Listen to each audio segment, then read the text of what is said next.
It's 7 o'clock. Welcome to the Board of Selectmen meeting. 7 o'clock, and our first order of business today are the minutes. We have a couple different open session minutes to approve, unless there are some corrections that you'd like to be made. I wasn't at the September 1st meeting, so I'll recuse myself from that. No, I think I had seen some drafts and talked to Chris about it, but I would be willing to make a motion to adopt the September 6th. Oh, that's the executive session. You want to do the open? There is an executive session, and then there is also an open meeting. I'll do the open session meetings of September 6th, okay, as proposed. Sort of at the end, I think, after the first. Mm-hmm. Yeah, I see it now. Yeah, I'll second that we accept the September 6th minutes. And if there's no further discussion, all those in favor? Aye. Aye. I don't see the September 1st ones. So should be there. maybe you've got them. It's after the first, so there is an executive session. Mm-hmm. And maybe it's. There you go. Oh, there you go. Thank you very much. Mm-hmm. Yes, no, and I'd already looked over these two. I don't have a problem with them. The only change I would suggest, just Ann Langliss's name is spelled wrong, so it's just Langlais. Yeah, right. I'd make a motion to approve with that adjustment. I'll second it. If there's no further discussion, all those in favor? Aye. Aye. Abstention. So we do have an executive session minutes here.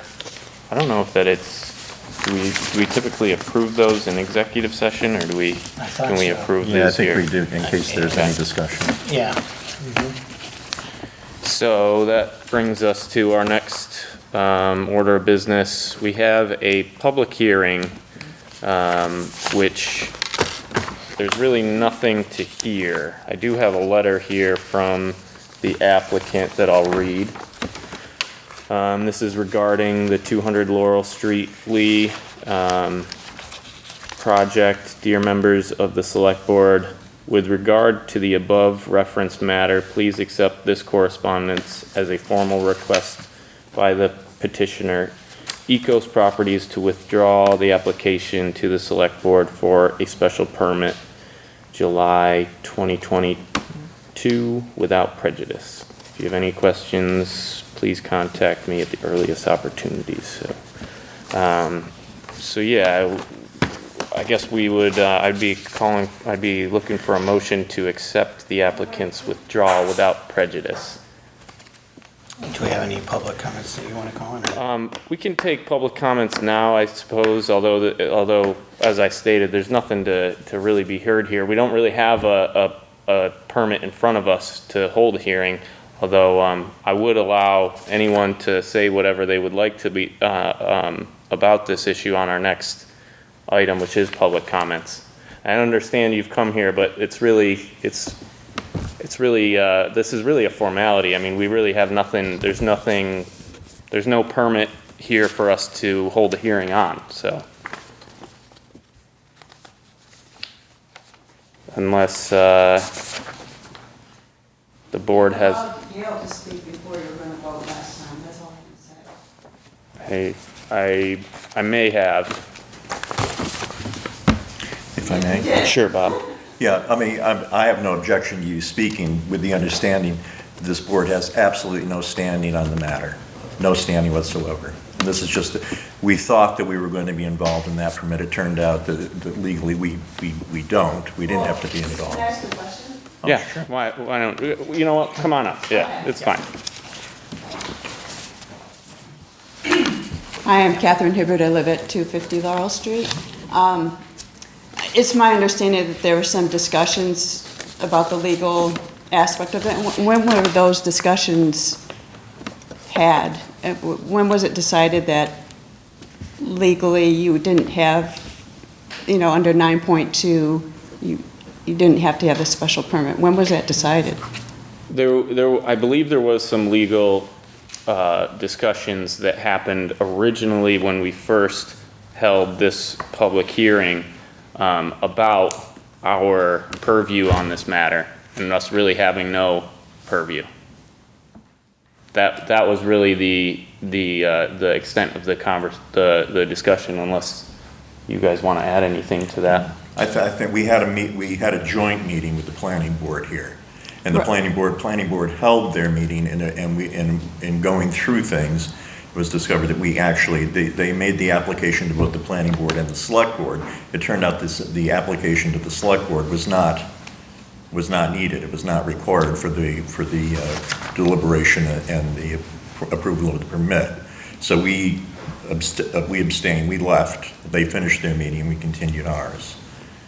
Right, that was the first meeting, and then the plan, but that, I didn't understand, I thought you were going to continue that. I don't understand that was the end of your involvement in that they needed more time, that the reason why they stopped the meeting was that they needed more time to discuss, and that would run into your meeting. Right, the planning board held their hearing at their own meeting at a later date, and now we have a withdrawal here before us by the applicant.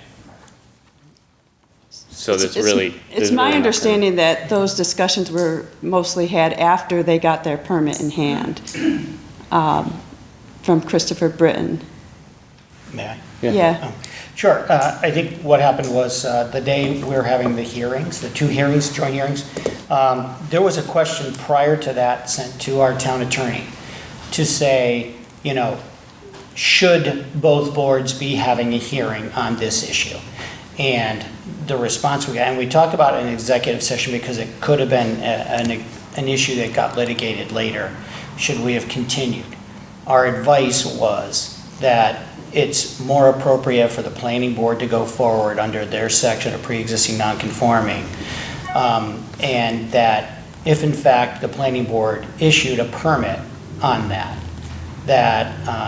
to give 14 units, I believe it was, or 16, 16, yeah.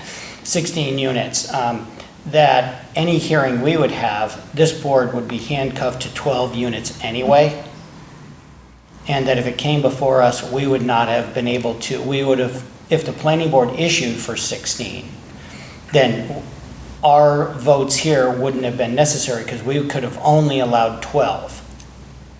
And so us to hold a hearing, and we could never have said, okay, you can have 16 units.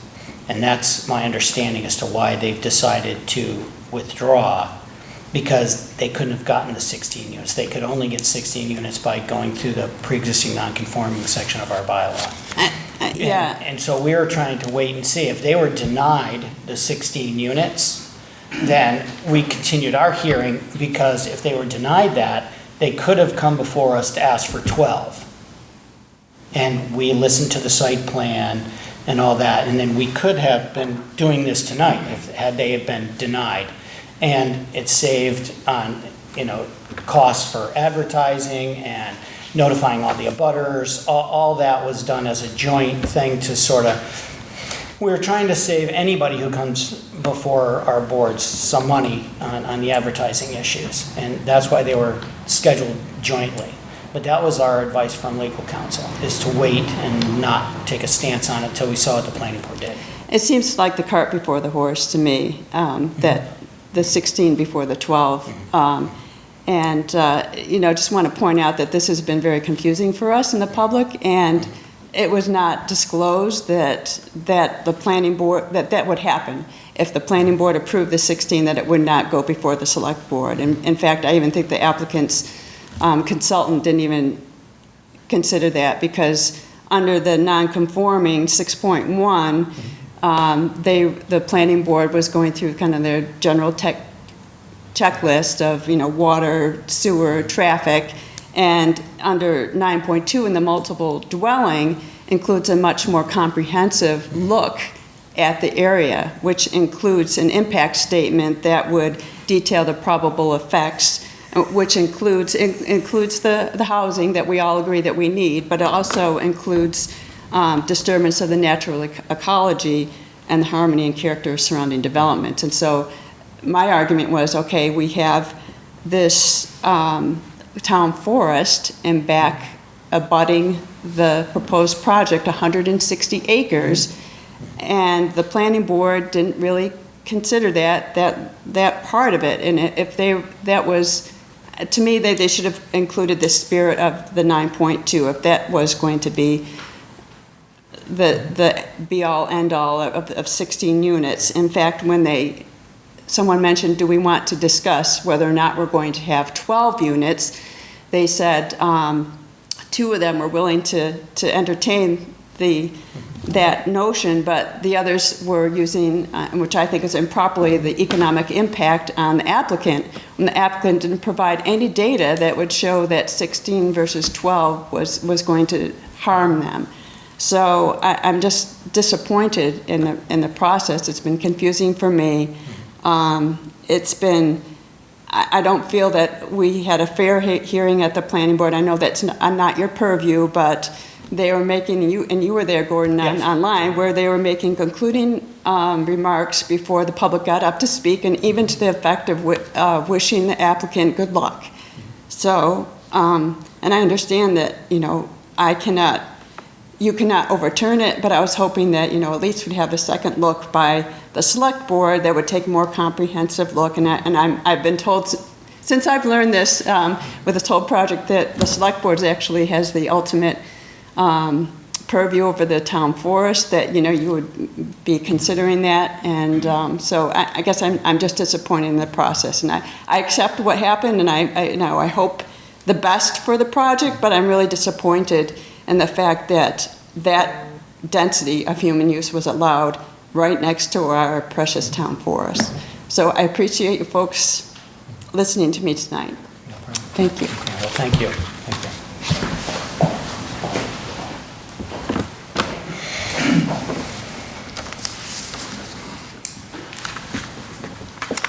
So unless anybody else has something they would like to add, I'd ask for a motion to accept the applicant's withdrawal without prejudice. So moved. I'll second it. If there's nothing further, all those in favor? Aye. Aye. Our next order of business are public comments. So if you have anything you'd like to say about anything, any issue in town, please feel free to come forward.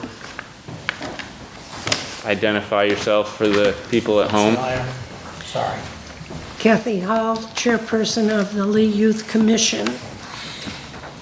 At a previous Lee Select Board meeting, the Lee Youth Commission recommended that Chris Britton move forward with the procurement of a fitness center. All that was needed was to find a location for this 38-foot by 38-foot structure. A few weeks ago, Chris Britton, our town manager, Lenny Tisdale, our superintendent of the Department of Public Works, Janet Warner, a member of our Lee Youth Commission, and I met to discuss this. A few days after that, Chris Britton, Greg Briganti, principal of Lee Middle and High School, Jordan Mayer, the facilities director of Lee Middle and High School, and I met to continue the conversation about an area at the Lee Middle and High School. At last week's Lee School Committee meeting, the committee unanimously approved the use of the school area beyond the football field for the fitness center. Now the next step is to install it. This will be such a great asset to the school's physical education program and to the townspeople for the use after school hours. On another note, Founders Weekend was a fabulous success. Again, a huge thank you to the town of Lee for supporting the Lee Youth Commission's children and adult activities at the Lee Athletic Field. There were about 300 participants throughout the 3-hour program. Thank you so much. Kathy? Yep. Sean, maybe?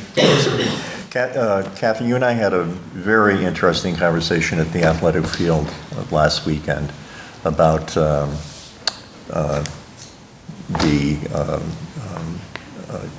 community center, an athletic center, and everything is still on the table for discussion, and I was wondering if you would think about it or organize your group, and actually, I think that if that conversation was had in public, probably at this meeting, to at least get the wheels turning and some ideas flowing about the area where Price Chopper is, all the way through to the Eagle Mill. That area is sort of up for grabs. There are buildings there that need to be replaced. I mean, it's a big piece, but the conversation has to start somewhere.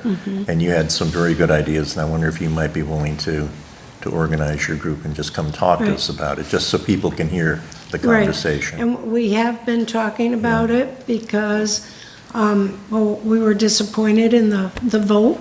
Yes. But at any rate, you know, we did ask about Price Chopper, and that's still on hold. Yes. We talked about the Graylock Mill, and that has to go through a process in terms of what they owe the town. I had talked to Chris Britton about that, Right. and our commission had talked about it as well. I think the last meeting, boy, if I'm speaking ahead of myself, stop me, okay? I don't want to get in trouble.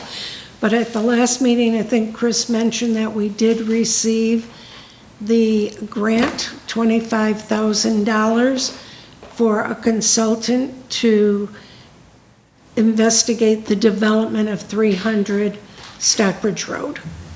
So we're still, you know, hoping for something there, whether it's simply a track and field, a dog park that is much needed in our town, and people are always asking about a dog park. So that's where we've been so far in this process, you know, and we'll continue discussion once we find out what properties are really available.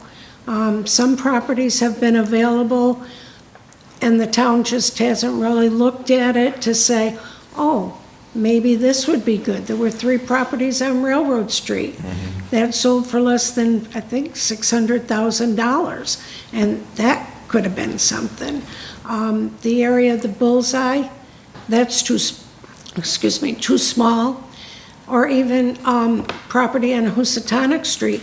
Even if we just had a property where there could be a space where people could just go, like after 9 o'clock or 8 o'clock, 10 o'clock, just to have a cup of coffee and talk to each other.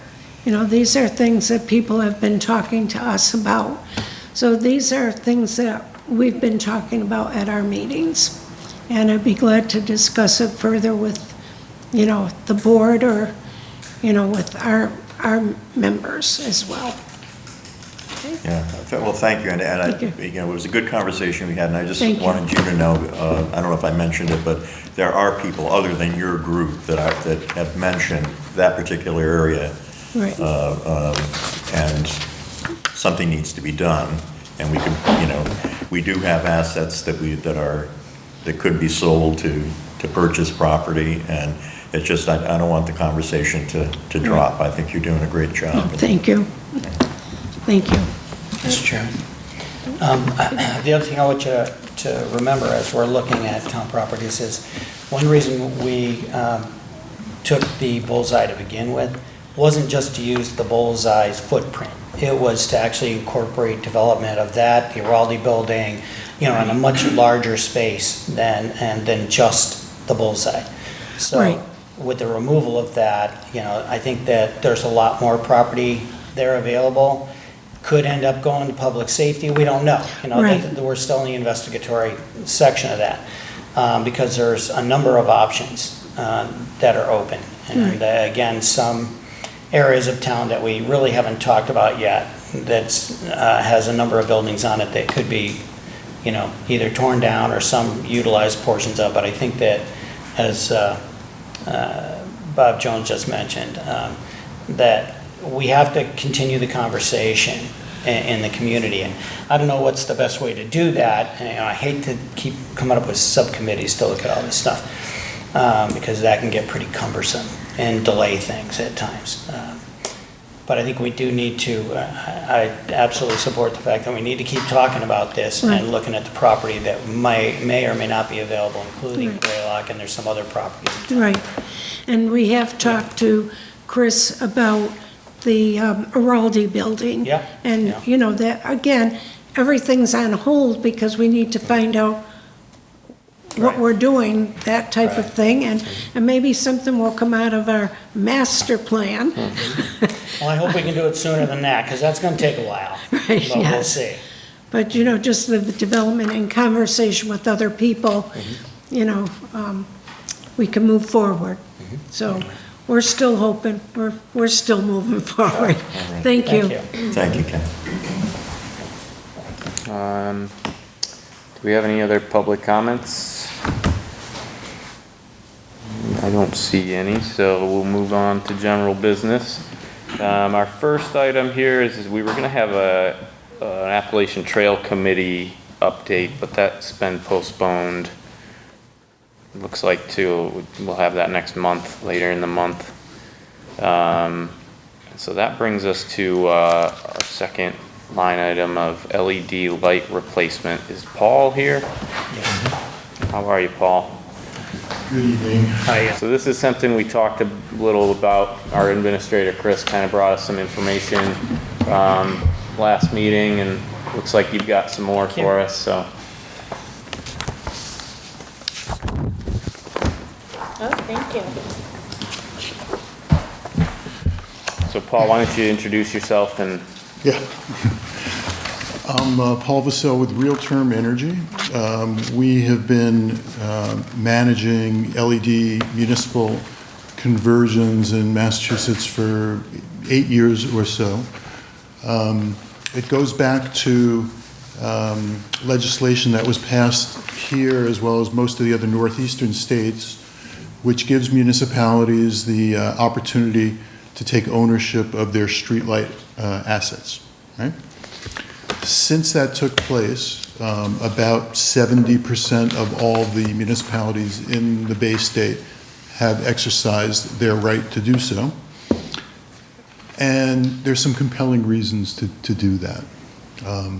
For starters, you save a tremendous amount of money. What you're paying for your streetlights, a lot of that cost goes to your utility for managing those assets for you, right? So when you execute your right to buy back the streetlights, immediately your costs go down by 80%. In addition, you know, with the advent of LED technology, which has become more and more affordable, you're saving a tremendous amount of energy. And that savings in energy also translates into further savings in dollars, right? So we did an analysis for you.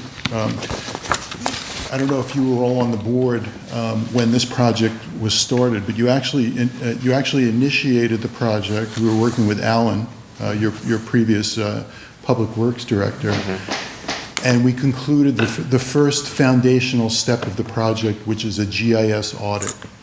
Essentially, that means we went out and we physically audited each and every one of your lights, because for starters, if you're looking to take ownership of those assets, you want to make sure you know what you're taking ownership of. We've completed 325 of these projects in the last 8 or 9 years, and there has never been an inventory from a utility that corresponded with reality. Not knocking Eversource or National Grid or anybody else. There's lots of reasons why there are discrepancies between what they have in their inventory and what you actually have in terms of lights. So we did that, and when we did that, we also collected about 17 different data points to prepare you for when you're ready, to give you the proper lighting design, right? We do a customized street-by-street photometric lighting design on all of our projects. So we're looking at things like space between the poles, width of the street, offset from the curb, height of the fixture, pedestrian conflict.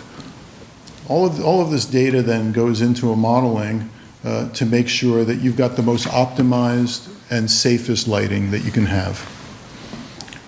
Every municipality in the world, and you're no exception, has suboptimal lighting, right? You've got light loss up in the atmosphere, on the ground, you've got glare, you've got dark spots between the poles. So part of this project, in addition to saving you money and saving you energy, is to give you better lighting, safer, more optimal lighting. Last but not least, and this has been probably the biggest driver for municipalities, not only in Massachusetts, but around the country, to exercise their right to own these assets. Streetlights are no longer just streetlights. This infrastructure now is one of the main delivery mechanisms to deliver all sorts of services. Let's start with telecommunications. You can run public Wi-Fi now over the streetlight network. 5G. If you want to be a participant and convert what today is just a cost center for the town into a revenue generation center, you can put up small cell densification on those streetlights that you're going to acquire and generate significant amount of revenue. Then there are other services which might be considered futuristic, but they're becoming more and more common. Things like smart traffic control, smart parking control, air quality sensors, noise sensors. There's a host of what's called IoT devices, smart city services, which are being run now over the streetlight infrastructure. So, you're at an inflection point. Your lighting needs to be upgraded, for sure.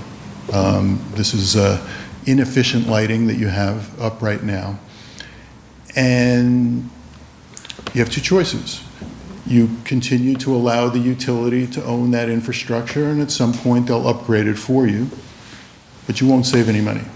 You'll continue to pay the same, very high streetlight fees that you're paying today. In fact, you'll be paying more because, as you can see, more today probably than before, the inflationary effect on electricity and streetlight costs. So if you turn to the numbers section of this report, on page 3,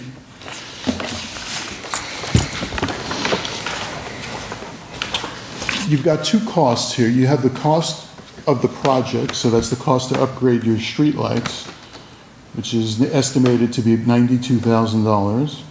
And then the cost to acquire your streetlights, and this was the last quote that was given to Alan by Eversource, of $143,000, giving you a total project cost plus acquisition of $235,000.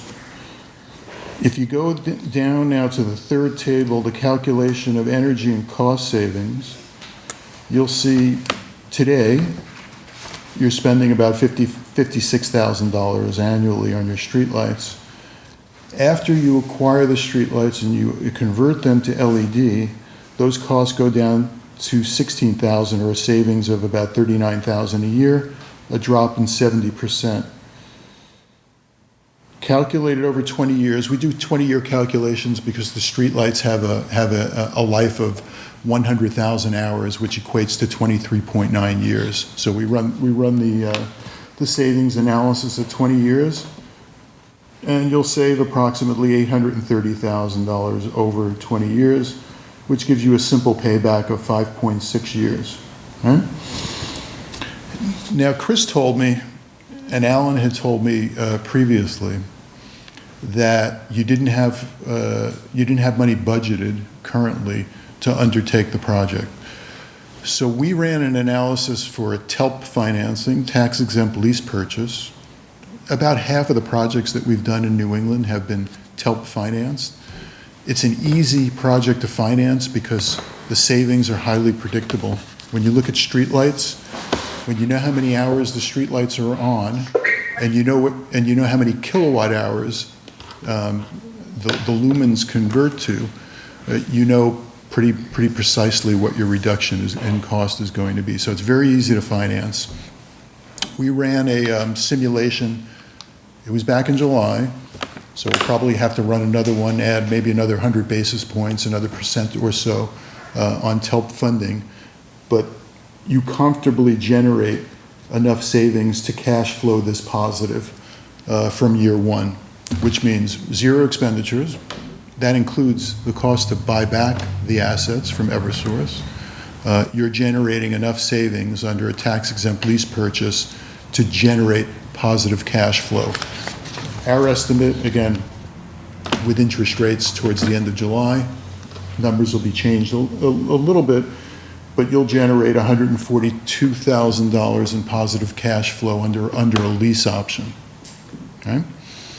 So both Alan and Chris had asked us to run these numbers because otherwise you probably have to wait, I don't know how long, for your next budget cycle to approve funding for the project. We wanted to give you an option to do this today, if you'd like.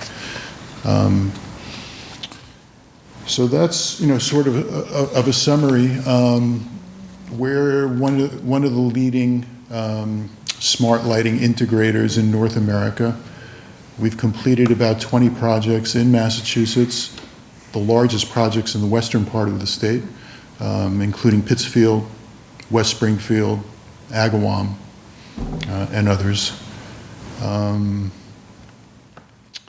We're a division of a very large infrastructure group out of Annapolis, Maryland, Real Term.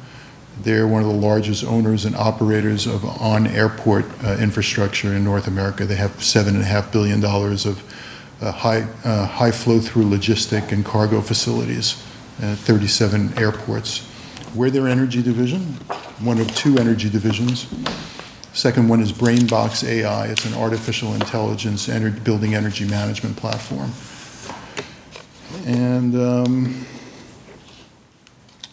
yeah, that's kind of a summary. It's been pretty much a no-brainer for most municipalities that have undertaken this project. There's no downside. You're taking a lot of carbon off the table. You're making your streets safer. You're making your skies darker. And you're a master of your destiny over this infrastructure that, as I said, is going to become more and more strategic as time goes on. I guess one of my initial questions is what sort of maintenance would the town have to have some sort of maintenance budget associated with this? We'd be acquiring. First question that always comes up, and it's a good one. The maintenance numbers are included in this modeling. If you look at the third table, the third line, post-upgrade, the $9,624, those will be your maintenance costs. They'll probably be lower. We take a conservative estimate based on the 375,000 units that we have out in the market. You can contract us for ongoing maintenance. Many of the cities and towns that we do the upgrade for contract us for ongoing maintenance, or if you want to sub that out to somebody else, we can put together the service level agreements and the maintenance agreements and help you to roll that out. The failure rate on LED lights is significantly lower than high pressure sodium than the lights that you have right now. On the average, most cities and towns have to replace about 25% of their lights every year with high pressure sodium. Failure rates on LED are about 0.3% per annum. So your costs are low on maintenance. Yeah. So what type of issues are involved in your projected maintenance costs? Other than somebody with a lift who goes up and changes bulbs, what else has to be maintained? So when we talk about maintenance costs for streetlights, streetlights are comprised of two components. The streetlight itself and the photocell. You can use a standard dusk to dawn photocell, or you can use smart controls. Right. We've run the numbers here on that second table with smart controls. Smart controls give you the ability to dim and trim your lights, and also allow you to detect when a light is out immediately when it fails. Right? So you can be proactive in your maintenance and give better service to the constituents. So when we talk about maintenance costs, those two components are warranted for 10 years. So all of your maintenance costs for the first 10 years are labor, right? These costs are calculated based on your labor costs, because you're not going to be paying for any equipment. If a photocell, a smart control, or a luminaire fails, the manufacturer replaces it. They don't fix these things, the components are too expensive, they just ship you out a new one. The other part of maintenance is you need an administrative platform, and we've developed one over the last 6 years. It's Esri-based. I don't know if you're familiar. That's the GIS platform that people use for spatial detection. But we've developed in such a way where it's very user-friendly. It's one click. So whoever it is within the municipality who's tasked with fielding streetlight issues, they'll have a screen in front of them. There'll be a drop-down menu. You'll click on the address, and you'll click on a menu, what the issue is, light is out, or it's flickering, or whatever, and that's it. You email it to us, we open up a case. We'll manage the subcontractor, the local subcontractor that will work within this area, that has the bucket trucks and the certified linemen and electricians to handle the problem. And we'll manage the RMA, or the return of merchandise, and the warranty issues. So light goes out, case is opened, the asset management database, so all of this information that I talked about before with the auditing, the different fixture type, the different wiring, the placement, the pole ID, all that information gets updated by us. And then whoever it is in the town that's tasked with overseeing it will have an app on their smartphone or on their iPad or whatever it is. At any point in time, they can click on and see what the status is on all of your service issues. Poll number 62, reported at 12:52 on August 17th, et cetera, and you'll have a snapshot of all the issues. Very, very easy for you and municipalities who are 50 times as large as you are, who are faced with the same issue. None of these cities and towns were set up for streetlight maintenance because the utilities were doing that, right?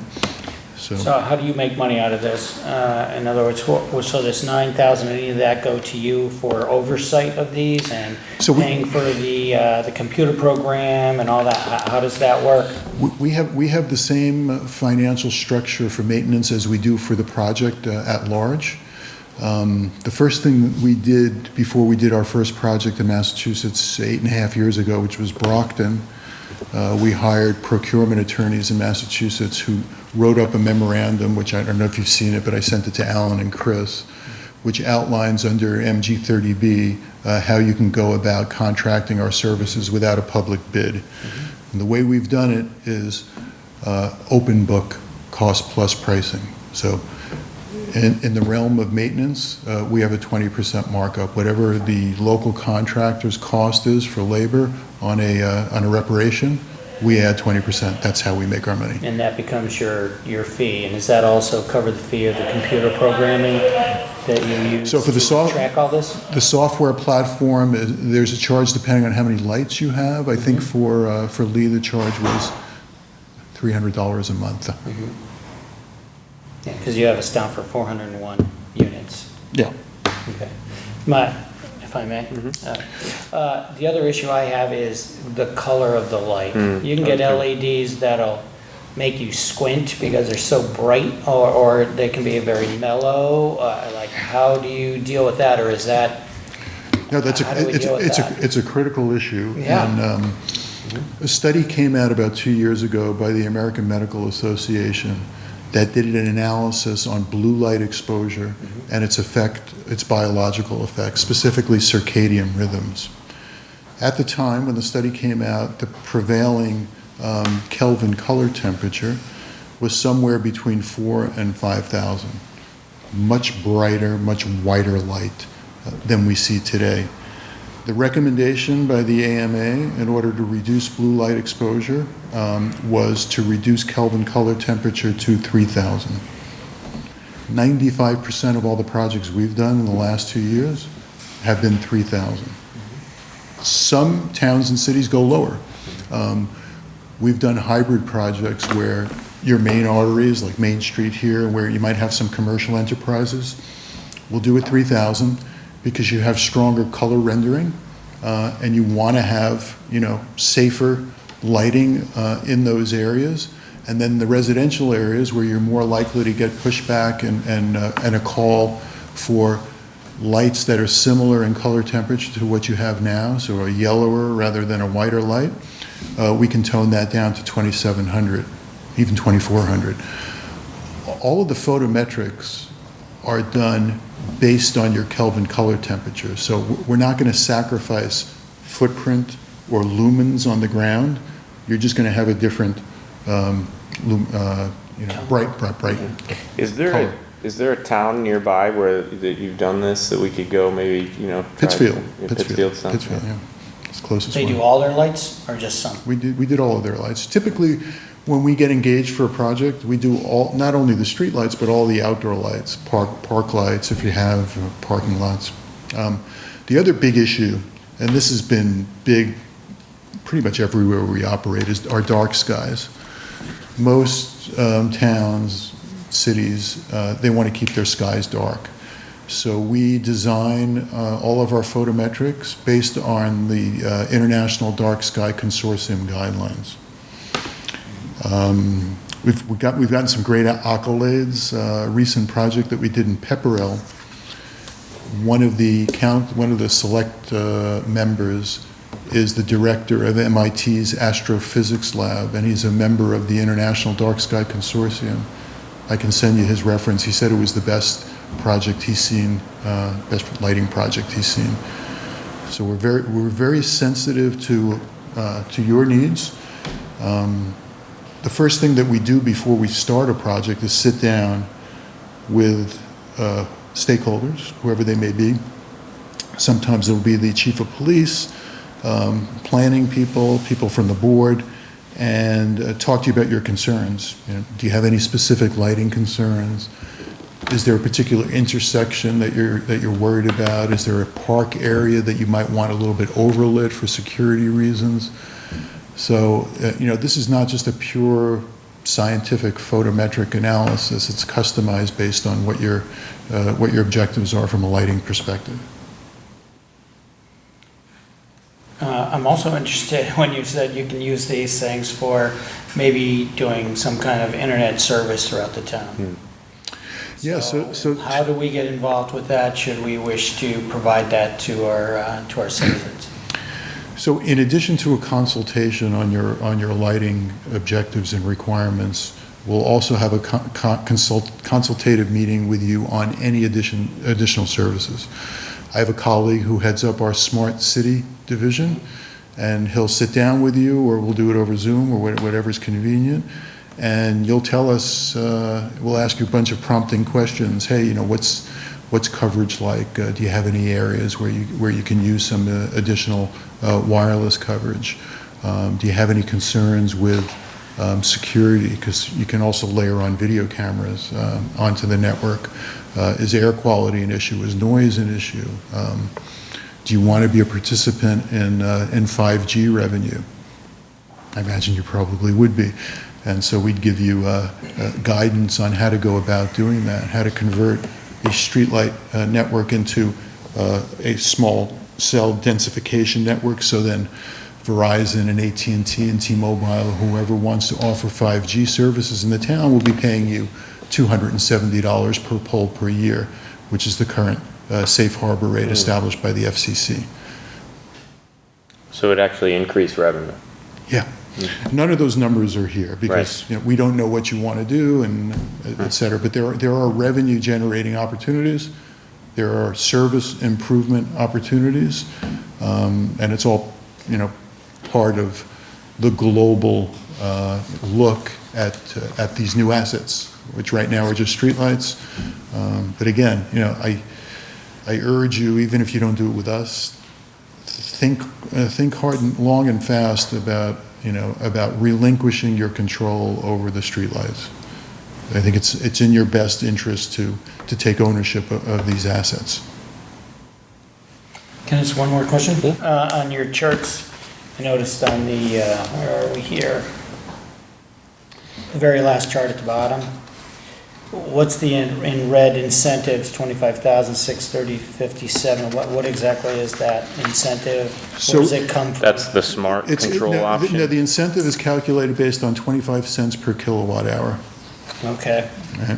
It runs from the DOER through the utilities. Yeah, So okay. there's incentivizing everybody to so convert. we'd get it from, basically from Eversource or whoever? That would be a reduction in the capital cost of the That's all it is, project. so it's a reduction, it's not cash payment or a check, it's just, they just deduct, and so you're calling that an incentive, okay? Well, no, you would get it in the form of a check, but Oh, we look at it as a right. reduction in your Right, capital okay. costs. No, I get that, okay. Thank you very much. Bob? Okay. No, I'm good. I think, I mean, it sounds great. Yeah. It no, sounds absolutely good, terrific. like a good but, plan. So if you, from the financing perspective, is that something you'd like to consider, a finance project? I would think we need to talk to our finance committee. Yeah. And capital outlay committee, get them together and. Here's what I'll do in any case. We'll rerun the numbers, because I know interest rates have ticked up a bit since July, Yeah, and give you an updated financing number, so you can see what the cash flows look That like. would be great. Yeah, I mean, initially, I really like the idea, and the smart control makes sense, I think. Yeah, the vast majority of the projects that have been done in the last couple of years have incorporated smart controls. The number one benefit is to be proactive. You know, today, the only way you know if a light is out is if somebody visually inspects and Yeah. sees the light is out. So you have to wait for a complaint. With smart controls, you know it's out, you can act, less complaints, people are happier, safer streets. I'm also interested in the dimming aspect at certain point in the night where we can alleviate some of the problems for homeowners who have a light right outside their window or whatever. So it's just one more thing to be able to provide citizens with a little better opportunity to have a better life. It's a common application, especially in residential areas. Typically, they're dimmed by 10% increments, so maybe going down to 50% by the time you get to 2 or 3 in the morning. Now, we have some other specialty lighting, I don't know, like, in the 401 count, does that include our lights here on Main Street, So, Housatonic Street, the Quarry Hill Park? Those are all kind of specialty bulbs and specialty lighting. It isn't just a telephone pole with an arm on it attached to it. yeah, we ran another analysis. If you look on page 5, we call those globally decorative lights. Yep. As contrasted with roadway or Cobra headlights. Decorative lights are significantly more expensive to upgrade than Cobra headlights. Okay? Yeah. So you'll see the numbers, and we calculated you have 160 of those, which is a pretty large amount in terms of the ratio of your overall lights. 160 out of 560 are decorative. The project payback goes up from 5.6 to 8.9 years. And the 20-year net project savings decreases from close to 900,000 to just under 700,000. But we'd still get the same kind of feedback on the smart, so that we'd know when lights are out or when, on some of these other locations. It's still a positive project, Yeah. just the payback is longer because the cost of those fixtures is higher than the Cobra heads. So we wanted to Alan had asked us, he said, give us both options. Yeah. Depending on what the budget looks like, maybe we do the roadway lighting first, then we do the decoratives after. It's a question of budgets. Yeah, I think we'd all like to see what the increase in rates might do to the numbers, and then Yep. we'll hopefully make a decision on. I'd like to move forward in some fashion on this, but I guess the question before us would be whether we would want to put it on the warrant or enter a lease agreement. So I have to explore that with Chris when he gets back, as far as which avenue we'd like to go. Okay. We'll have updated numbers for you probably by the end of the week. Great. Yeah, I think Chris is back on Thursday, so. Chris is back on Thursday, and, yeah, just any questions, call me, email us, what, Okay. Well, thank you for your time. thank you. Thank you, very interesting. Thanks.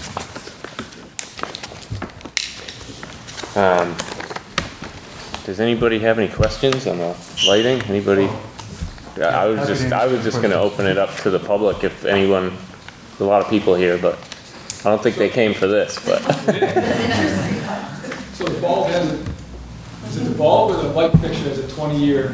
The fixtures, they're rated at L70, 100,000 hours, which in lighting parlance means that after 100,000 hours, on the average, 30% of the diodes, so these are, individual diodes, will fail, right?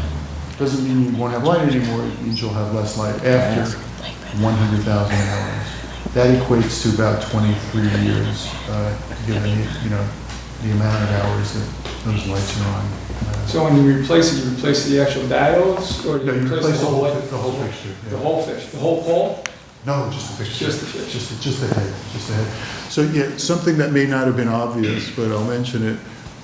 When you're buying these assets, you're buying the mast arm out to the fixture. Eversource continues to own the pole. Do we have to pay them rent or anything for the use of the pole? Your new tariff, which is depicted in the analysis that we did, includes all of that. So, whatever their reduced maintenance is, going from maintaining the whole thing to just maintaining the pole, is included in that reduced cost. The one thing you will have to do, and all of the clients that we've worked with have done this by a rider on your existing insurance. You take a rider on your existing insurance for the cost of replacing fixtures if those poles are knocked down. If the pole's knocked down, Eversource is on the hook to replace the pole, but you're on the hook to replace the mast arm of the fixture, and that's what your insurance will cover you for. Great. It's an inconsequential cost for you, but you'll want to be covered. Great. We are holding a hybrid meeting. I do have somebody on the end of Zoom, so Gail, are you there? Yes. Do you have a question? Yeah. Yeah, I just wanted to know, are there going to be so many, are you going to keep all those light poles on Main Street? It seems like it's kind of overkill. So part of the project is, There's a microphone there, so the actual square box. Oh. Yeah, you just talk regularly. Yes, Yeah. can hear you. part of the project will involve, if there are areas that you think are overlit or underlit, we'll address those areas. Are you talking, Gail, are you talking about the specific like green light poles that like the ornamental value of those being removed? I didn't know, I didn't know if I noticed that you're just lighting, or maybe, I don't know why, but I noticed one day that it was just lighting on one side of the street, on the pet store side of the street. But I've seen those lights on, and I often wondered why you had so many. They just seemed like overkill to me, but maybe that's what you need for walking. I'm asking a question about it. Yeah, so it'll be part of the photometric study that we'll do. Again, we're going to be looking at your pole spacing. We're going to be looking at intersections, traffic, height of the fixtures, and all of that. And then we'll design the optimum lighting footprint and lumens, so luminosity and footprint. When you look at lighting design, you're looking at couple of things, luminance and illuminance. I can't hear you. You're looking at luminance and illuminance. So what objects look like on the ground and what objects look like from the human eye. You're also looking at what's called bug ratings. So backlighting, uplighting, and glare.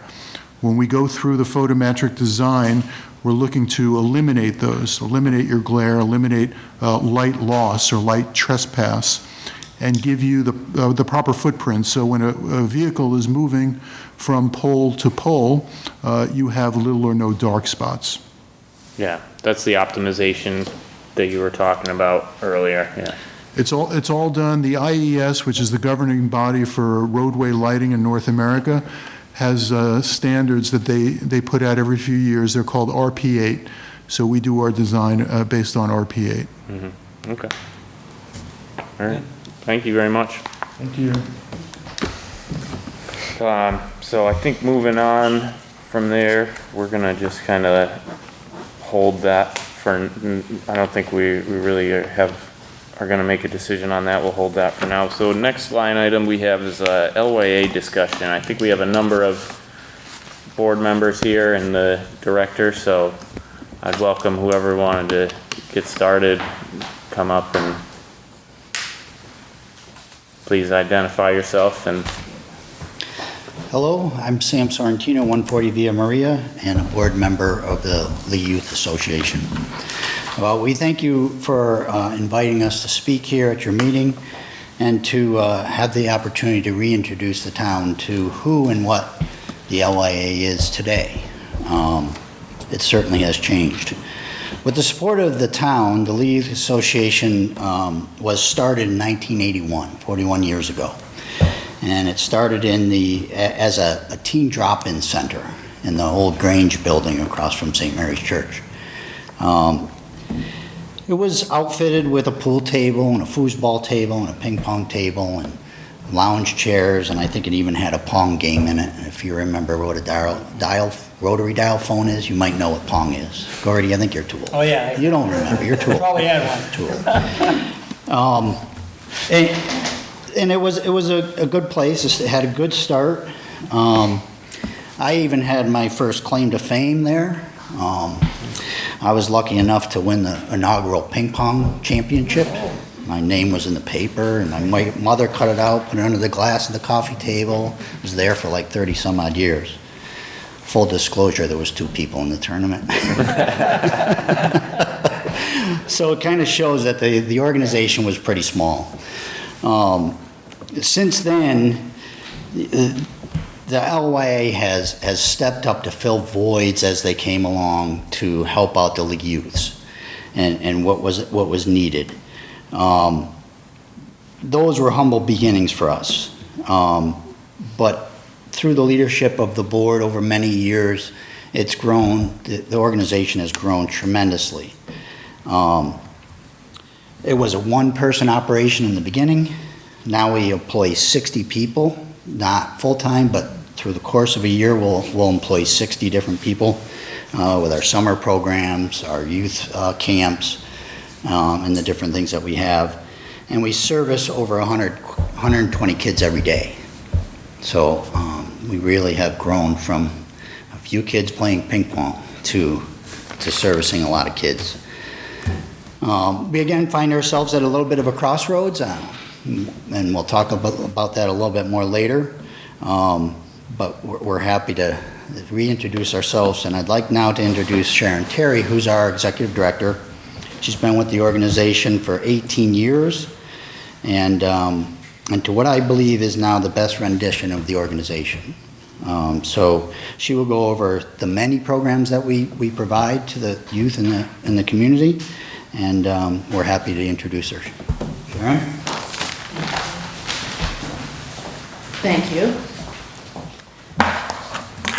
I'm just going to pass out some information for you, which Sam actually went over a little bit, but this will get more into the actual programs. Thank you.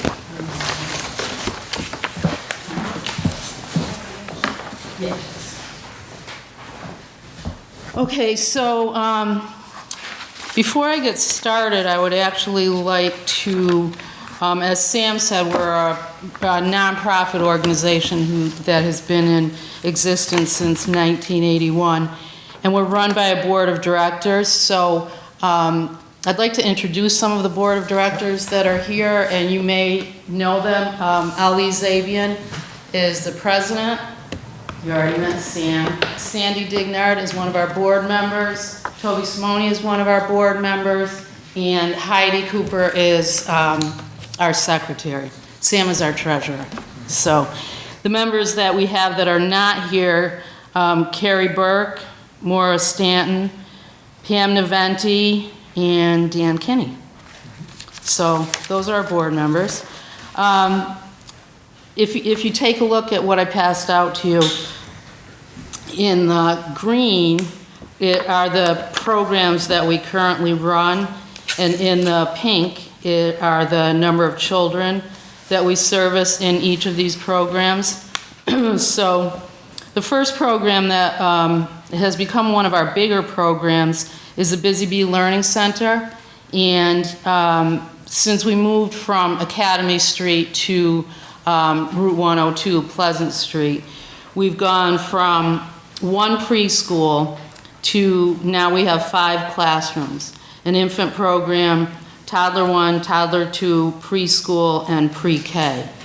And the pre-K program, we work very closely with the Lee Public Schools, and the pre-K program specifically prepares children academically and socially and emotionally for kindergarten. So we've met with people at the Lee Public Schools, Lee Elementary School, to make sure that we're preparing the kids for kindergarten as they, I think I covered this up, as they suggest that, you know, whatever they would need. Most of our kids go to the Lee Public Schools.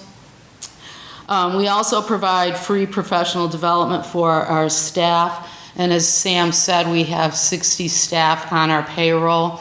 Some of them are full-time, about 15 are full-time, and then the rest are seasonal, part-time. Anyone that goes through our payroll system at all is part of that 60. So we also accept state vouchers, so we're able to help low-income families. Not all programs, preschool programs, accept state vouchers. We do. So again, we're able to work with the state so we can provide really quality care for low-income families.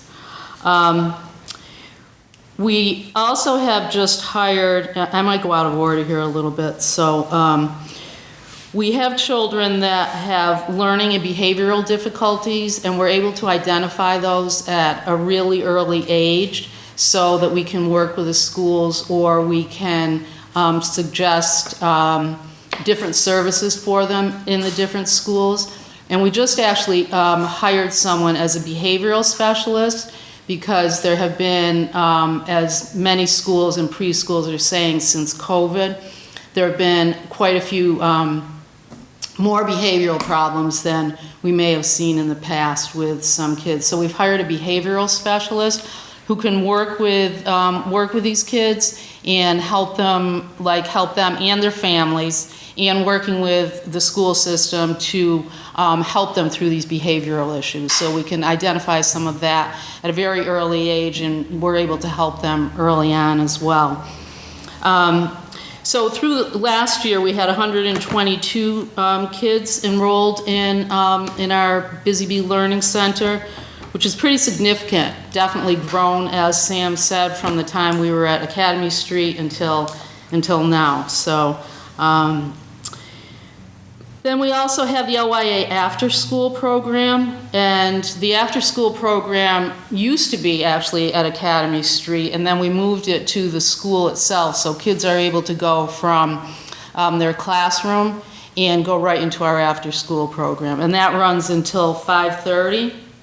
So families that are working, which is one of our goals, to help working families and their kids, so they're able to have care up until 5:30. So that's been really successful, having that at the school. That wasn't always at the school. And we served 50 children, we have 50 children enrolled right now in that. We have 2 different classrooms there. We have K through 2 and 3rd through 6. We have a summer camp that is probably, some of you may remember, like our summer program was at the athletic field years ago. So now we have a summer camp that's actually at the school, and we're able to work with the school. The school has their summer school program while we have camp, but the summer school program starts a little bit later than we do. We open up at 6:30 for anyone that needs to drop off early, and then the kids can go up to the summer school and then we'll escort them up and they'll be escorted back to our program. So it's helped the school with any of the kids that would otherwise be unable to go to summer school. So that's been a really successful program too. And we had 135 children enrolled in that program last year. So again, you know, we really work very well with the school. Lee Public Schools works really well with us. We have a good relationship. In that same camp, we have a counselor and training program so kids are in the camp from 1st grade up through 7th grade. And then once they're going into 8th grade, they can be part of our counselor and training program. So they start to learn how to become a counselor, and they're paid a stipend for the week, but it's like an internship, but it's a counselor and training program. They love it, it's great. It's really been very successful, and we've had 30 8th graders who have gone through that program. And we continue with all of our sports, as we've always done. So in the summer, we have a basketball camp. We had 109 children enrolled in that last year. So this past summer, so that's been very successful as well. We have our regular basketball program, pre-K through 8th grade, and that runs November through February. We had 225 kids enrolled in the House League program, and then we have travel basketball. We send different travel teams, different ages all over Berkshire County and actually beyond. And that is, we've had 44 kids enrolled in the travel program last year. We still have a T-ball baseball program and a rookie league baseball program for kids ages 4 through 8. So that is, we still have about 32 kids enrolled in those two. We have a girls softball program still, 21 girls enrolled in that. Since the population of kids has gone down from the days of us baby boomers, when we used to have an entire girls softball league in Lee, so that they were playing each other, it kind of dwindled as the population went down. So now we play other softball teams throughout Berkshire County. So that's been a very successful program as well. We work with the Lee Middle and High School on a career fair that we have every year, and we have about 40 to 50 vendors that come to that, and kids going that are in 7th grade through 12th grade attend that. And so we have every branch of the military, we have many colleges, local businesses, so we have, it's a very successful one-day event, but I think the kids learn a lot from that. The whole idea of that is to give them an idea of what they would like to do when they graduate, where they would like to apply, if they'd like to go to in the military, if they'd like to go to colleges, if they'd like to go into a business, but it exposes them to a lot of different businesses. 2 of our programs are licensed by the Mass Department of Early Education and Care, our child care program and our after-school program. So we have a large amount of oversight to make sure that, you know, we're following everything that we should be. And we have one program, our camp, which is licensed by the Tri-Town Health Department. As Sam said, we have total staff of about 60. Turn it over. For many of our programs, we try to, especially our camp and after-school program, we try to hire, we don't it's not specific to Lee residents, but we have a lot of Lee residents that we hire for these programs. We have Lee public school teachers who work specifically in our after-school program. We have students that have gone through our counselor and training program that are still in high school and will become counselors in our camp, and often they stay through college, you know, or after high school, whatever it is that they are doing. So total, you know, over the 41 years that we've been in business, we've run hundreds of programs and service thousands of people, kids and their families in Lee. I'm sure many of you, your families, or at least people that you know, have gone through our programs. my kids, my grandkids all went through the program, so it's, and that's just me. I know a lot of people, have the same situation. We also do we work the community barbecue every year for Memorial Day, so we try to stay active in the community, doing other things besides this. I think one of the reasons that we wanted to, we were invited here, and one of the reasons that we wanted to come here was to let people know what we do, since we're, our offices have kind of moved down onto Route 102 and we're not right in the center of town any longer, that we've increased. We run more programs than we were running before. We're incredibly active in the community. Our programs are very high-quality programs that, and again, we have a lot of oversight from the state, so our teachers, working in the child care program, the after-school program, the camps, it's very high quality, so I think we just wanted to let you know what we do. For people that don't know what we do, a lot of people do because we've been here for so long, but there's a lot of new people in the community that might not know. So that was one of the main reasons that we wanted to come here, was to let you know that. Are there any questions? I'm actually going to turn it over to our board president in a minute, but do you have any questions on any of our programs? I don't at the moment. It was very informative. Thank you. Gordon, Bob? Yeah. Bob, you have anything? I know you have a great track record, and my family's been involved years ago, of course, but you have a great track record and a great reputation, and thank you for all the work that you have done and are doing. Well, it's a team effort, believe me. We have all the board members and a lot of staff, so it's a team effort, but yeah, we think we do a good job. We're happy. I'm going to turn it over to, go ahead. Before you go. Yep. One thing that was near and dear to my heart that I've brought to the board before, and we've talked about this before, and that is I was very interested when I talked to you separately and to one of your board members, that to find out about the job fair that you do with the school, because that's one of the things I think that we need to do as a municipality.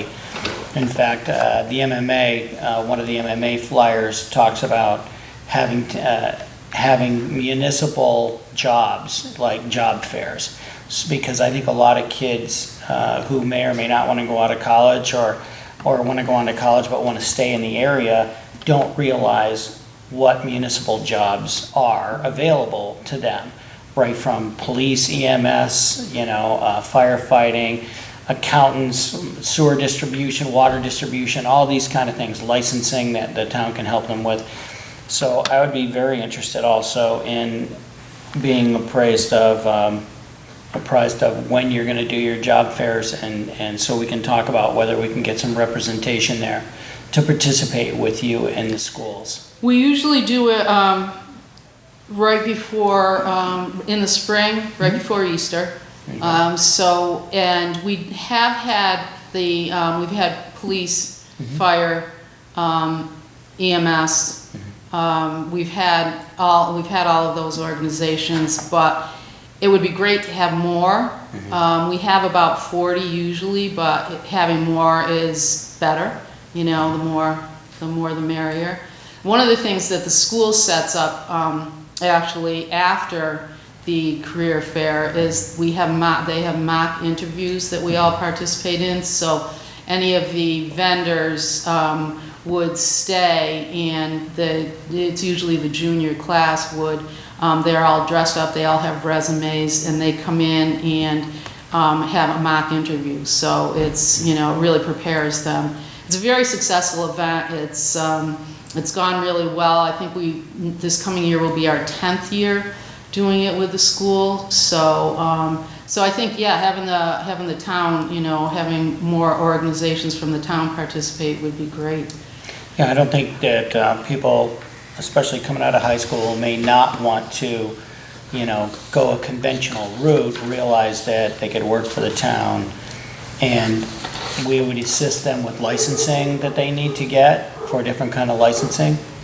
And I think that would be a pretty good thing for them to be exposed to. So I think this is a really interesting opportunity. Yeah, it is one of our main goals is to just expose the kids to, the different businesses and different organizations that, in different colleges and what the different colleges, have to offer, where they might want to go. It's, they do really well. The kids have, they learn a lot from that, so, and they start going when they're in 7th grade and they, go all through 12th grade, so, over the course of all those years, they really are exposed to a lot of different organizations, so, Okay, yeah, thank that's pretty successful, too. So, I'm gonna turn it over to Ali, who's gonna talk to you a little bit more about where we are now. Great, thank you. Thank you. Yes, my name's Ali Zabian. I am the current president of the LYA board, and I want to thank Sharon and Sam for doing a great job of explaining exactly who we are. Sharon, just to let you know, is the LYA. I'll tell you that right now. She does a fantastic job. She's very humble in all that, but she does carry it, and she's brought the LYA to where it is now. Yes, there's been boards over the years, but she's been the constant, so give her the majority of credit there. I'm here to explain to you exactly where the LYA is presently. We are part of Berkshire Realty Corp., which encases Berkshire Sterile Manufacturing. They've been generous in leasing us a space. They currently are growing, and they will be needing our space in the future. In saying that, we have a 5-year lease, and we have a 5-year renewable option, which we exercised. So currently, we are 6 years away from the end of our term there. And so we are letting the public, the select board, the public know our circumstances. And we are in a situation where we will be needing a new home. And it's easier said than done. We have exhausted all our resources. We looked into realtors, we've looked into properties. It's not an easy endeavor to build a new facility or to renovate an existing building. That's going to take monies and cost and time. So we are right now at the moment just letting everyone know the situation, and we are reaching out for either help or ideas where we currently stand. I will tell you that growing up, I never participated at the LYA. When I joined the board, I was a little naive in understanding exactly what they did. And I've been there, I guess, I don't know the exact timeline, but I gotta say it's gotta be close to 8 to 10 years. And what they do is significant for the community. My daycare as a youth was, work. That's how we grew up, And in saying that, I will tell you that I probably could have used some daycare back then. But they do a fantastic job. And so we are here to reach out and ask for some sort of assistance and helping us to figure out where or what to do next if there's any ideas out there. Okay. Well, thank you. No, I mean, thank you. certainly have proven, the LA has certainly proven over time to be an incredible asset for our community. I don't know many other communities that have a nonprofit that focus so much on one community and provide so many different levels of options for kids to have and for families to utilize. So I think it's great that you're here to explain all this to us, and I would encourage anybody, I know that you've tried fundraisers in the past that maybe haven't gotten you what you'd hoped for, and I know the town does try and help some, by supporting the LYA, but I realize you need way more than what we've been doing.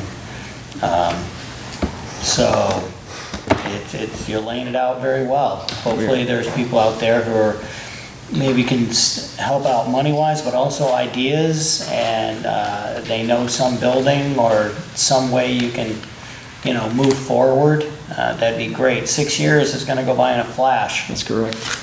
And, it's a lot of money, I know, that's needed to move you someplace. I wish we had the time and space to be able to, right now, to be able to offer it to a nonprofit like yourselves. I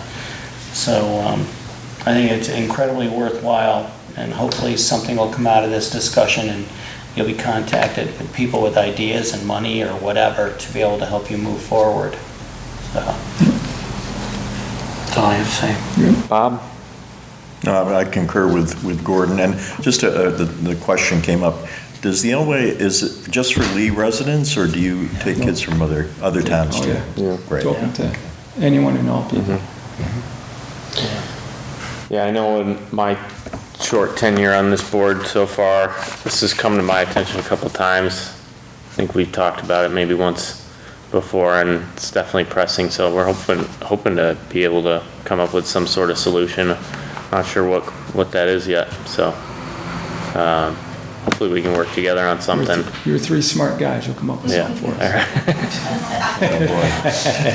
We'll try.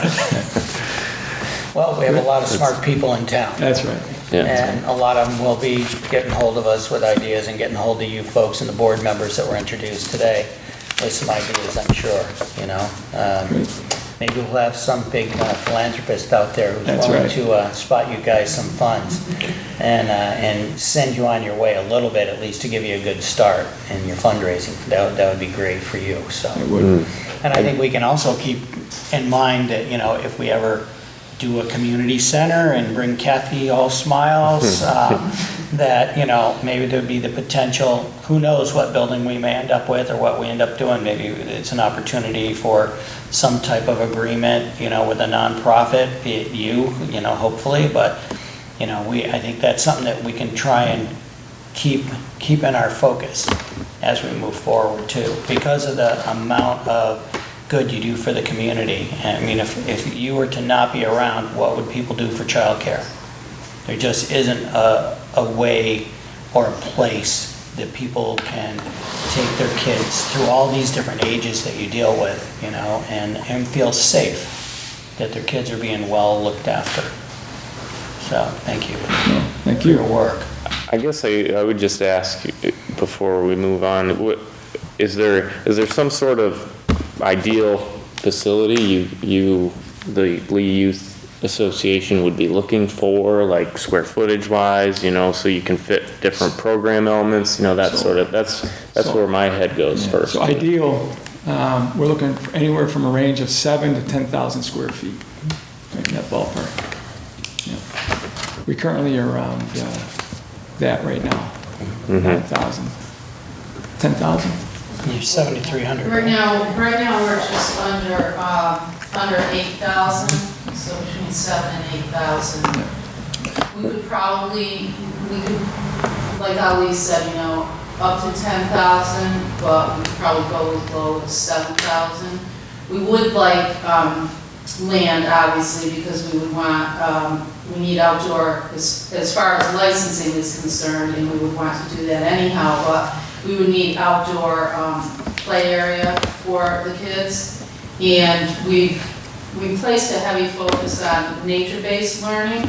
So right now we actually have a trail out and back of where we are. So it would be nice if we could, have some wooded area nearby or as part of the property. And, then we can continue our nature-based studies.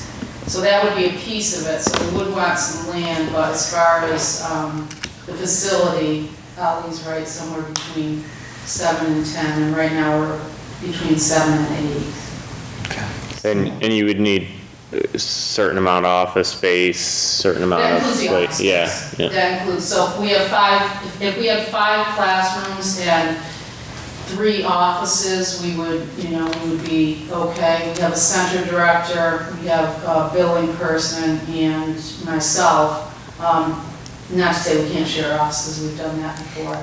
So we could do that, but basically it would be 5 classrooms and offices, because we run a lot of our programming, we run out of there, so we use, the gym at schools, we use Crossways Gym, we use St. Mary's Gym, we use, when we have our camp, we use a lot of the facility at Lya Elementary, so I would like to continue using some of that, especially for the after-school program. I think the best thing would be to stay at the school, because it's easiest for the kids to go right from their classroom to, to our area at the school, so, but as far as the childcare goes, we would need 5 classrooms for that, and then, and then some office space, and the outdoor space. That's really important. Right now, we have to actually, so we have to take the kids out of the building, and most of our classes are on the 2nd floor, so we have to take them out of the building, and we have to go across, parking lot into our play area, so it's not as convenient as we would like. We would like something where we can actually open the door to the classroom and, we can take the kids right out there, so. So that would be ideal for us, if we could do something like that. And we'd like to obviously stay in Lee, so it's, not too far out from the center, but just to make it convenient for families when they're dropping off their kids. We're not asking for too much. No, I see that, yeah. I know, I've been thinking about this a while. Well, They maybe, do utilize. I know Berkshire Sterile needs the space. Maybe they'd be willing to put an addition on for you that moves you out closer to your play area. That's right. You never know. That's right. You never know. Maybe if they hear everything you do for the town, because that would be a huge feather in their cap too. Anyway, then you wouldn't have to go very far. That's right. Anyway, well, it'd be great if other people came forward with some ideas that we could move forward with, that you could move forward with. But, very good. Thank you very much for coming in. Thank you for your time. Thank you. Thank you. Thank you. Yeah. Okay. Moving on, our next order of business, we have an appropriation of 40R funds for paving projects to consider here. See you later. Thanks. So, the Board of Public Works is requesting that we appropriate $200,000 of 40R money to highway paving projects. And the 40R money is money from the state that we got for the special overlay district. It has to be used for capital projects, so this would fill that criteria. Sure. Do you know how much money is available? Is it more than 200, or is 200, that's what we've got to play with? I don't know. I don't know that on the top of my head. Yeah. No. Lindsay, do you don't happen to have that information? Yeah. Yeah. Okay. No, we wouldn't expect you to. I mean, No, that's not I really just- your bailiwick, Put you out there on the spot, but. Yeah, I don't know. Okay. Well, but this was recommended by the Board of Public Works and also by the town administrator when he looked at it, obviously. Well, I think that anything we can do to keep our streets updated is a good thing, and our superintendents, I think, have done a really good job in the last few years, between Alan and it seems like Mr. Tisdale's really staying on top of things, so I don't see any problem with this. No, I'm sure that Chris would not make the recommendation unless it was covered, so. I think so. Well, I would make a motion to appropriate $20,000 from the 40R SGO, $200,000, excuse me. Good catch, 200,000. Kathy. I heard Kathy. Yeah. No, and I'm reading it, and I didn't even read it right. From 40R SGOD money for highway paving projects as requested by the Board of Public Works. I'll second. If there's no further discussion, all those in favor? Aye. Aye. next we have let's see here. We have a letter of a Freedom of Information letter that we were talking about. I know this got brought up at the last forum. I think it might have even came up earlier than that, but that's part of what spurred this on. So I have a letter here that I'll read. So it was under the Freedom of Information Act, the Town of Lee Select Board requests that the following information. Any records in written, electronic, audio, video, or any other format, including but not limited to studies, data, correspondence, presentations, or any other records related to removal and transportation of PCB-laden material from the area identified in the RCRA Corrective Action Permit modification for the rest of river portion of the GE Pittsfield-Housatonic River site by railroad transportation. And then it goes on to say records can be provided to our email, our board, town hall address, and thank you for the help in this matter. So this was really, my understanding is there's a lot of talk about, we can, working with the rail network and looking into this. So that's kind of what we're trying to get to the bottom of, correct? Mm-hmm. Yeah, there were comments about how, rail might be the more efficient way to go. I just think there's been so much discussion about it, because we need to get all the information we can. Mm-hmm. Yeah, we've been very short on details thus far, so this that's true. should push that along. Yeah. Well, Mr. Chairman, I would make a motion that we send this Freedom of Information request as you've read and is drafted here for us. I'll second it. If there's no further discussion, all those in favor? Aye. Aye. Okay. Do we all need to sign that, or? There's room for all of us. There's room, yeah, Okay. we can all sign a copy. Give it to Sabrina. Did you introduce her? I did. Never, I just thought of it right now. I did, yeah, I did our last meeting, I Oh, think. okay. Were you here the last meeting or Yeah. 2 meetings ago? We introduced her and, Okay, good enough. oh, Didn't yeah. mean to shortchange you.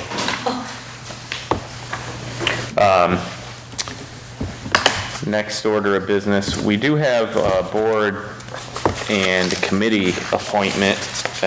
Gordon, you asked to put this Yep. on the agenda. If I could, yes, thank you, Mr. Chairman. I have a letter here from Robert Wright concerning his interests, and the letter basically states that he would like to submit his name for consideration to the lead Department of Public Works Board, so the Board of Public Works, the open position, of which there is one. And at the same time, he would also appreciate consideration to become a committee member of the Lee MVP HMP committee, of which we need 3 people from the public. He goes on to say that he's been a resident in Lee for over 17 years. His entire adult working career has been devoted to construction, as well as deputy sheriff for 14 years in Berkshire County. And he would look forward to hearing from us. And I think that I've had several discussions with Mr. Wright over the past few months, and I think he'll bring a very interesting mindset to this, and his background and all the things he's seen and done. I think that he would be a valuable asset to both the Board of Public Works and to the MVP HMP committee. Agreed. So I think I would be looking for a motion to appoint Mr. Wright to the named board and committee. Well, if you don't mind, I'd be happy to make that motion. I'd make a motion that we appoint Robert Wright to the Board of Public Works, and also to appoint him to be a committee member of the MVP HMP committee. I'll second that. And if there's no further discussion, all those in favor? Aye. Aye. Before we move on, Gail, I saw you had your hand up here. I'm sorry if I missed you. If you want to unmute yourself, I'm not sure if you had something you wanted to add or ask. Yeah, I've basically been pretty busy and I injured myself. So I haven't, I just want to make sure that I was appointed to the MVP. I think we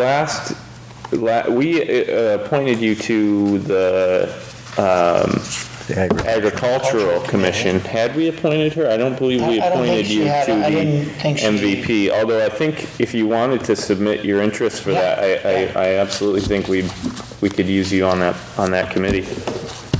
No, I thought I said my interest for last meeting, but that's fine. I've been a little bit hesitant because things have been changing in my life. And basically, I just, have a lot to do in harvest season right now. So I had to think about what I was doing because I really need to be committed with the PCB deal. Anyway, so I really would like to be involved with the culvert part and looking at the watershed and the stormwater. I'm very interested in that. I think I can add a lot to, the discussion. So that's why I'm interested in that aspect of working with the board. I don't really care I don't want to be on the DPW board. I just want to be able to go to their meetings and work with them as a person dealing with the, the culvert or being on the steering committee, Okay. so to speak. Yeah, Gail, if you want to send us an email or maybe, Actually, not to interrupt, but she's all over it. Oh, she is, all right. She's already all over Sabrina it. is- Sabrina's all over it, so we have a draft here for our meeting of September 6th. And it states that Bob Jones moved to appoint, where are we here? There it is.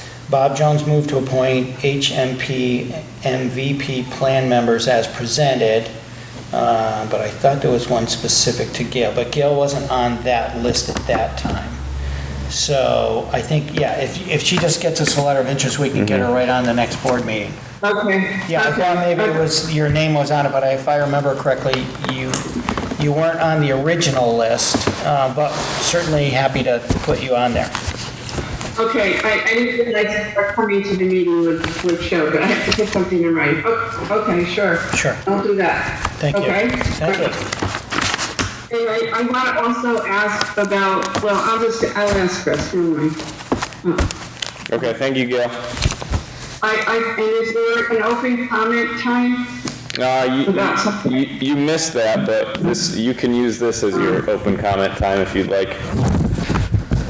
Yes, I'm just wondering what's going on Woodland Road.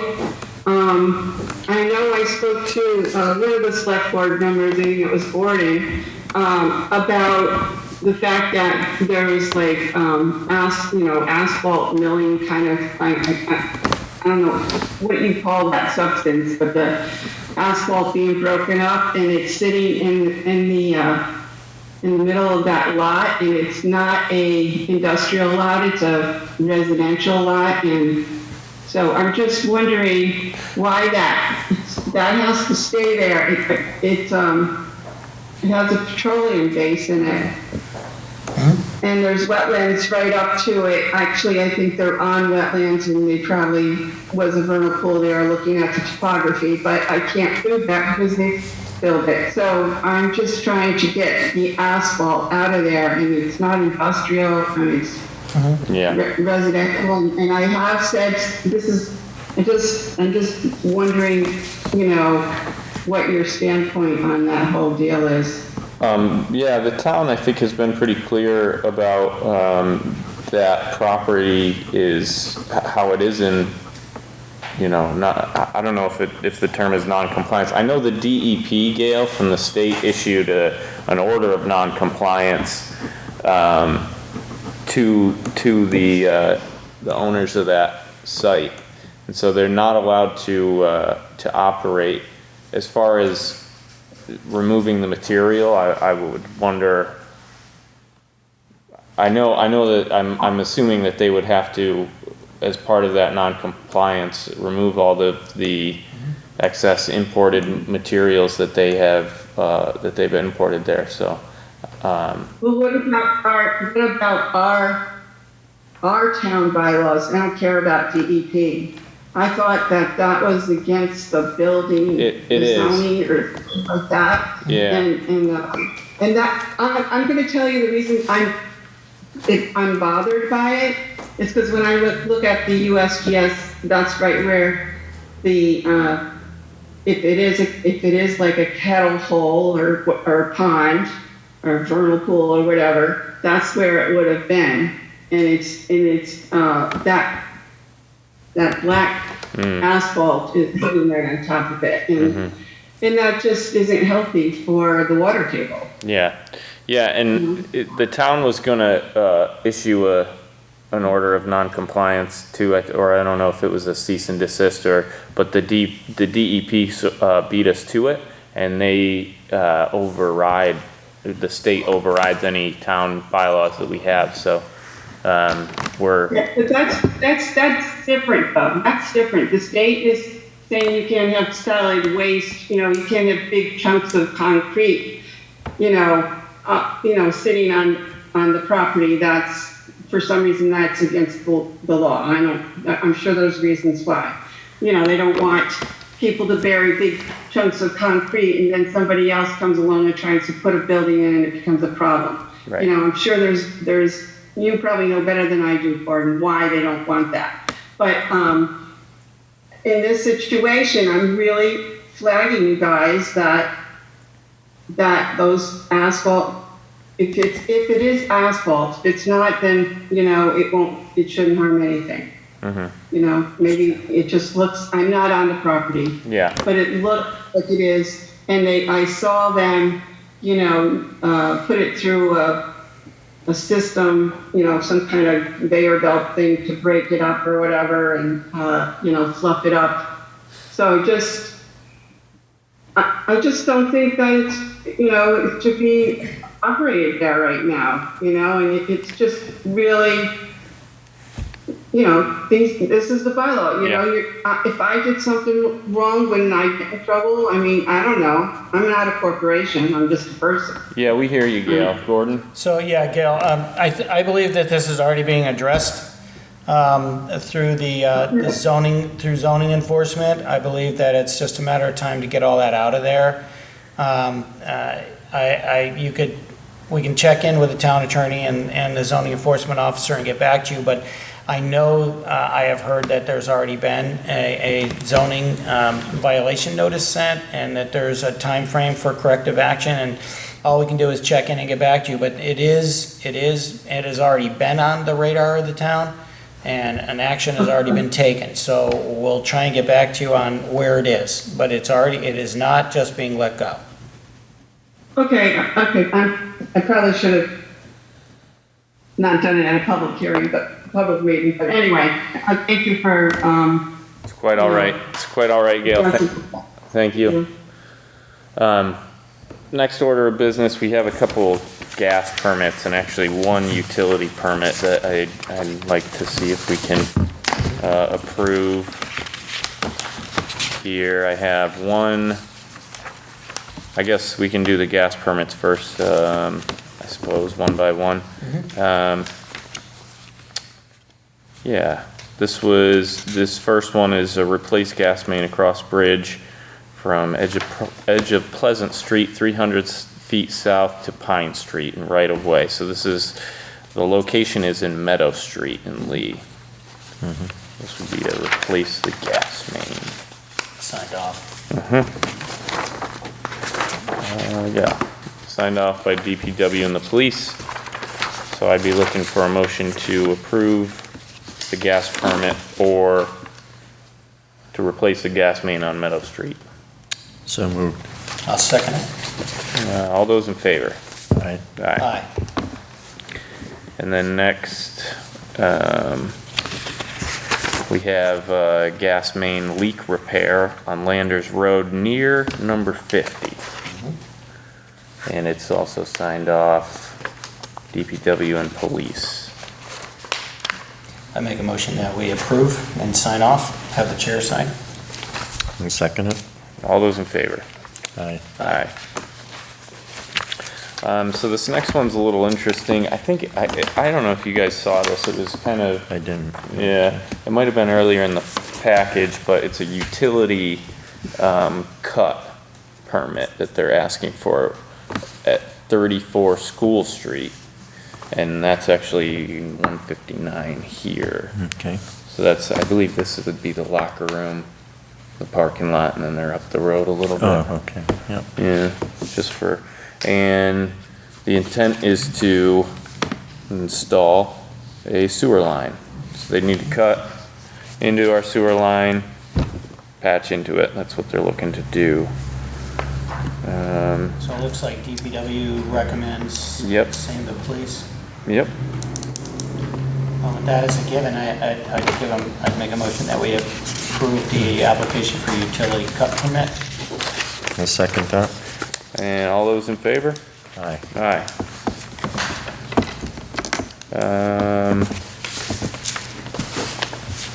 So moving forward, that brings us to the end of general business, I believe, unless there's something I missed. No? I just wanted to report that we did have two master plan meetings since our last select board meeting. They were very, very encouraging, I thought. I just mentioned that because it's been talked about in those two meetings to sort of bring different stakeholders, different leadership points of view to the committee, and so I just wanted to put that out there to both of you, and maybe we could talk about actually having the select board at a specific meeting to have a discussion, or bring your input to the meeting. You know, we were talking about having specific meetings for each department head where they would come in so that we could have like an entire meeting dedicated to, you know, their perspective. And it's just kind of an idea, maybe you two would be interested in doing something similar. Absolutely, sure. So, Tell us when and where, I guess. Yeah. You know, what time, and see what we can do. yeah, fair. We typically meet on Mondays. Okay. Every week? No, once a month is what we're doing. Okay. These last two, because we're just getting started going, we had two kind of quick ones. And then we're gonna go about once a month, but we might have, you know, we might schedule an extra one here or there depending on the timing and that sort of thing. So I'm just putting it out there so you guys can think about it. Is there one posted at the moment for your next meeting? I don't believe so. Okay. We could look, but I think our next one, let me pull up my schedule. I can tell you when the next one is. Sure, thank you. And we should obviously post a select board meeting sure. as well with that. Our next one right now, I believe, unless we changed it, is the 17th of October. Okay. But I know we shuffled a few around, so that might have gotten changed. If you have any questions, Peter Blum is the chair, as a member of the select board, or the planning board. And, I just wanted to put that out there. Okay. Our next regular meeting is October 4th. Anything further anyone would like to discuss before we adjourn? No, I'm all set. I'm good, thank you. Do I have a motion to adjourn? So moved. I'll second that. All those in favor? Aye. Aye. Okay. Thank you. And,